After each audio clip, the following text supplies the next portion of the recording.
solution to your future success is not in the job you have, it's in what you're thinking beyond the job. Maybe even lose a car and lose a house. Why? Because your future you put in your job. No job has a future in it. Don't ever allow an organization to be your hope. Every job is temporary. No matter how much they praise you and love you, you better think beyond that position. And how do you make yourself valuable to a job? You become indispensable. How? There's some people who can't wait till you leave. Why? You're not an asset, you are a deficit to the company. There are supervisors praying for you to resign. Key to becoming prosperous is solving problems. You are kept for the problems you solve. You are let go for the problems you create. People looking for money. Don't look for money. Look for a problem. You solve problems, you get paid. Your job is your skill. Your work is your gift. You know why they let people go during the crisis? Because your skill come a dime a dozen. I will not allow my country or my culture to determine my value anymore in my life. No one will ever determine how much I'm worth anymore. Retirement is not in the Bible. It's a capitalist concept. I have finished my course. Paul never retired. Christ said it is finished. He didn't retire. I'm going to now talk about then the difference between your work and your job. Very quickly, please make notes here. First of all, think beyond your job. Say that with me. Think beyond your job. Say it loud. Think beyond your job. Tell your neighbor right in their face. Think beyond your job. Listen, most people are depressed when they get fired because they did not think beyond their jobs. There's life after your job. There's life after retirement. And believe me, nothing is more dangerous today than retiring. Because, when your great-grandfather used to retire, you retired at 65 and you're dead at 70. Today, because of the increase in medical science, you can live to be 80 to 85 average. If you retire at 60, how many years you got left? 25 years more and you are retired. What are you going to do for another quarter of your life? Therefore, you cannot put your hope in a job. And let me tell you something right away. The company you work for, the minute you hit 65, they already start singing the hymns. Rescue the perishing, care for the dying. Why? You're 65. They already see the young guy coming out of college who want to actually work for less. Are you with me? The older you are, the more expensive you are to the company. So wake up and think beyond your job. That means that the solution to your future success is not in the job you have, it's in what you're thinking beyond the job. And that's why I'm here in this session. Make a note of this. There's no future in any job. I guess those who got fired proved that, right? You got laid off. Or they only got you on 2 days work. You realize your future is being attacked by the fact that they laid you off. So you got to cut back on your standard of living. Maybe even lose a car and lose a house. Why? Because your future you put in your job. No job has a future in it. Make a note of this, please. The future is in the one who holds the job. Don't ever allow an organization to be your hope. Every job is temporary. No matter how much they praise you and love you, you better think beyond that position. Because when this thing is all over, they will tell you bye-bye. There are folks in this room who've been retired for 5 years already, and they begin to scratch their heads. Why did I retire? Because life goes on. I'm glad you're here. And young people, please remember what I'm saying, because you got a chance to not make mistakes that older people have made. Write this down, please. Create your business in your job. Now, I'm going to explain this in a minute, how this works, because you must make yourself indispensable by refining the value you are to that job. Now, you can't really depend on a job, but you can actually make yourself so valuable that you're the last one they want to let go. And how do you make yourself valuable to a job? You become indispensable. How? By refining your gift on the job. In other words, you make yourself so important to the company by investing in your own gift that they don't want you to go. You know, every job I've ever had, if I can remember far back as I can, they always wanted me to stay. The last one I resigned from was from the government. I used to work for the Ministry of Education. Then I was moved down to public personnel, and I worked with the Deputy Prime Minister years ago, the late Sir Clement Maynard. And I resigned 5 times. Why? They kept refusing my resignation. Why? They said, we don't want you to leave the system because you work effectively, they said. You remember Daniel? You should read the book of Daniel sometime. Daniel made himself so valuable, the king said he was an excellent worker, and no one wanted to get rid of Daniel. There are some people who can't wait till you leave. Why? You're not an asset. You are a deficit to the company. There are supervisors praying for you to resign. Why? You are not a help to the company. You've made yourself a problem rather than a solution. When there's a downsizing taking place in an economy like this, the first place to let go is the one who caused all the problems. That's probably why some people are fired, because you think it was, no, they are happy for the crisis. Why? Finally can get rid of you legally and give a reason for it. Yeah, because you make yourself a nuisance. But if you make yourself indispensable by serving your gift with quality and becoming more and more valuable by solving problems for people, they won't let you go. As a matter of fact, I'm going to show you before we end this session that the key to becoming prosperous is solving problems. You are kept for the problems you solved. You are let go for the problems you create.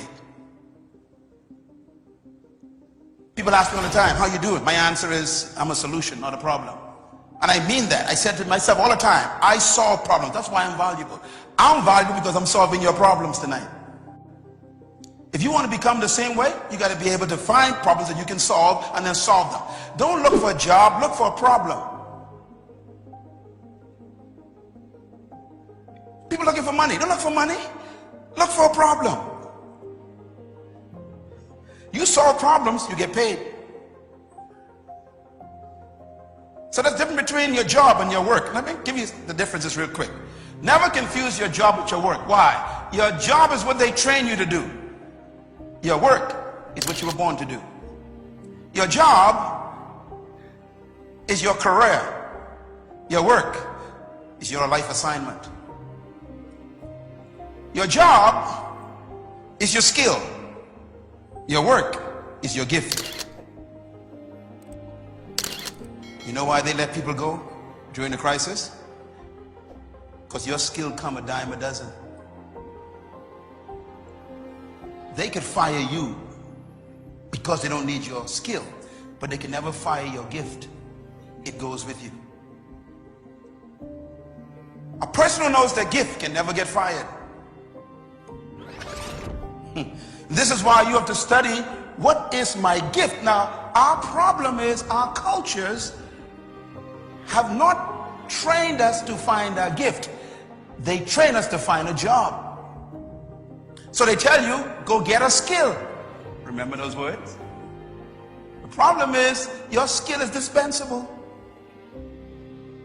Who told you I need your skill all along? Plus, if I've been using your skill for 20 years and now you are making $30,000 a year, and a young guy came out of college with a more refined skill in your area, he only wants 25. You're gone. In other words, skills are dispensable.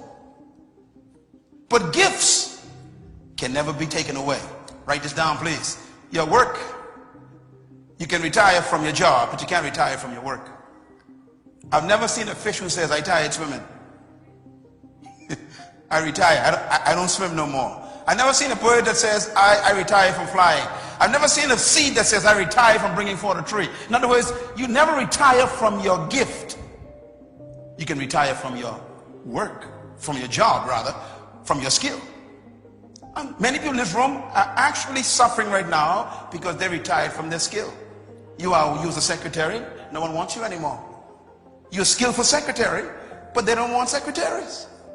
So your skill has become your curse. 20 years of experience as a secretary. I mean, you know everything about clerical stuff. the people don't want your skill. So you better find something else, which is your gift. Make a note of this, please. Jobs prepare you for your work. Say it loud. Jobs prepare you for your work. While you are on a job, learn as much as you can, because my justification for a job is simple. Jobs are opportunities where you are paid to learn. Can I say it again? Jobs are gifts that God gave you to be paid to learn. Don't always try to get a job you really want. Get the one that's available. And don't always think you want a job that will only suit what you really like to do. Get a job that's available. Why? Let them pay you to learn some new skills, some new experiences, to meet some new people. How many people have helped me who I used to work with years ago, and that relationship still lasts, and now they are managers of a bank, and we used to work in a warehouse together. So now that relationship has actually opened doors for me to get a loan because I worked at that warehouse. My friend is the manager. See, sometimes your job is not to give you money, it's to give you relationships. So don't always go for a job because of money. Most folks don't have a job today because they're looking for the right money. It ain't money that brings the job importance. What makes the job important is that you can get paid to learn something and to also learn people. Is this clear? All right. Make a note of this, please. The power of work. Jobs are temporary, but work is permanent. You know, the work of a fish is swimming.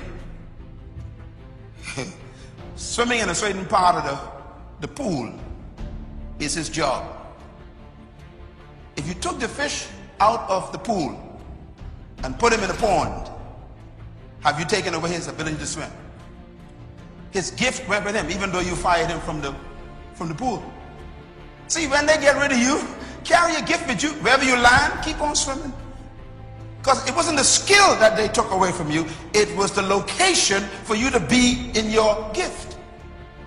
No matter where I am for the rest of my life, I can never be poor again because I've discovered my gift.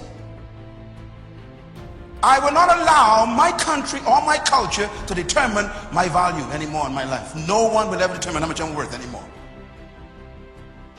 And you got to get to the point where you are free from the spirit of jobs and you ignite the spirit of work and use every job to refine your work.